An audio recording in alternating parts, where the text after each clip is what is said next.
નમસ્તે મિત્રો, અગાઉના વિડીયોમાં આપણે બોલું અને ગોલુંની સાથે ખૂણો ઓળખતા અને કોણ માપકની મદદથી ખૂણાને માપવાના કેટલાક રસપ્રદ ઉદાહરણો જોયા। આ વિડીયોમાં આપણે તેને સંબંધિત કેટલીક સામાન્ય ભૂલો વિશે જાણીશું। ગોલું અને ભોલું બંને એક જ પ્રશ્નને હલ કરવાનો પ્રયત્ન કરી રહ્યા છે, પરંતુ બંનેના જવાબ અલગ અલગ આવી રહ્યા છે। ભોલુના પ્રમાણે આ ખૂણાનું માપ 30 અંશથી વધારે આવે છે અને ગોલુના પ્રમાણે આ ખૂણાનું માપ 30 અંશથી ઓછું આવે છે।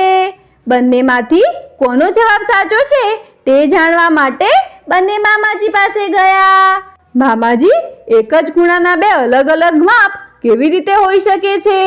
એવું ના હોઈ શકે ગોલું, કદાચ તમે બંને ખૂણાને સાચી રીતે નહીં માપ્યો હોય। શું તમે બંને ફરીથી બતાવી શકો છો કે તમે બંને ખૂણાને કેવી રીતે માપ્યો? ગોલું અને ભોલુએ મામાને ખૂણો માપીને બતાવ્યો। આ વખતે ફરીથી ભોલુને ખૂણાનું માપ 30 અંશથી વધારે અને ગોલુને ખૂણાનું માપ 30 અંશથી ઓછું આવ્યું। શું તમે જણાવી શકો છો કે કોનો જવાબ સાચો છે? તમે ઈચ્છો તો વિડીયોને અહીં રોકીને વિચારી શકો છો। ભોલુનો જવાબ એકદમ સાચો છે, પરંતુ એ કેવી રીતે મામાજી? જુઓ બાળકો, ખૂણાને માપવા માટે જરૂરી છે કે આપણે કોણ માપકના કેન્દ્ર બિંદુને ધ્યાનમાં રાખવું। આ કેન્દ્ર બિંદુને ખૂણાના શિરોબિંદુ ઉપર રાખવું પડશે અને બાજુને કોણ માપકની આધાર રેખા ઉપર, ત્યારે આપણો જવાબ સાચો આવશે। તો બતાવો, હવે ખૂણાનું માપ કેટલું દેખાય છે? આ તો 30 અંશથી વધારે છે। હા, એકદમ સાચું, પણ આપણે આ કેન્દ્ર બિંદુની જગ્યાએ કોણ માપકમાં બનેલા બિંદુથી નીચેની સીમા રેખા પર રાખીએ તો આપણો જવાબ ખોટો પડે છે। એટલા માટે હંમેશા કેન્દ્ર બિંદુ અને આધાર રેખાને ધ્યાનમાં રાખવા પડે। સારું, હવે હું સમજી ગયો મામાજી કે ખૂણાને સાચી રીતે કેવી રીતે માપવાનો છે।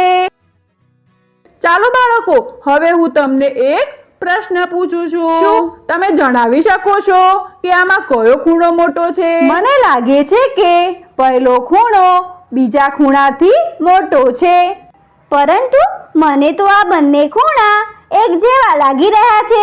જુઓ બાળકો, કોઈ પણ ખૂણાનો અંદાજ લગાવવા માટે આપણે તેની બાજુઓની વચ્ચેના ઘેરાવને ધ્યાનથી જોવો જોઈએ। ખૂણાઓની બાજુઓની વચ્ચે જેટલો વધારે ઘેરાવ હશે એટલો ખૂણો મોટો હશે। જો આપણે આ ખૂણાને ધ્યાનથી જોઈએ તો તેની બાજુઓની વચ્ચેનો ઘેરાવો એક જેવો લાગી રહ્યો છે। કયો ખૂણો મોટો છે તે જાણવા માટે આ બંને ખૂણાને કોણ માપકથી માપીએ। આ જુઓ, બંને ખૂણા 90 અંશ પછી અને 120 અંશથી પહેલા છે અને લગભગ એક જગ્યાએ આવે છે। તેનો મતલબ આ બંને ખૂણા એક જેવા છે। આભાર મામાજી, હવે અમે ખૂણાને ઓળખતી વખતે ક્યારેય ભૂલ નહીં કરીએ। આ વિડીયોમાં આપણે શીખ્યા કે ખૂણાનું માપ કાઢવા માટે આપણે કોણ માપકના કેન્દ્ર બિંદુને ખૂણાનું શિરોબિંદુ અને ખૂણાની બાજુઓને કોણ માપકની આધાર રેખા પર રાખવું પડે છે। સાથે આપણે એ પણ જાણ્યું કે કોઈ પણ ખૂણાના માપનો અંદાજ લગાવવો હોય તો આપણે તેની બાજુઓની વચ્ચેના ઘેરાવ પર ધ્યાન રાખવું પડે। હવે ખૂણો માપતા અને ઓળખતી વખતે તમે આ બાબતોને ધ્યાનમાં જરૂરથી રાખજો।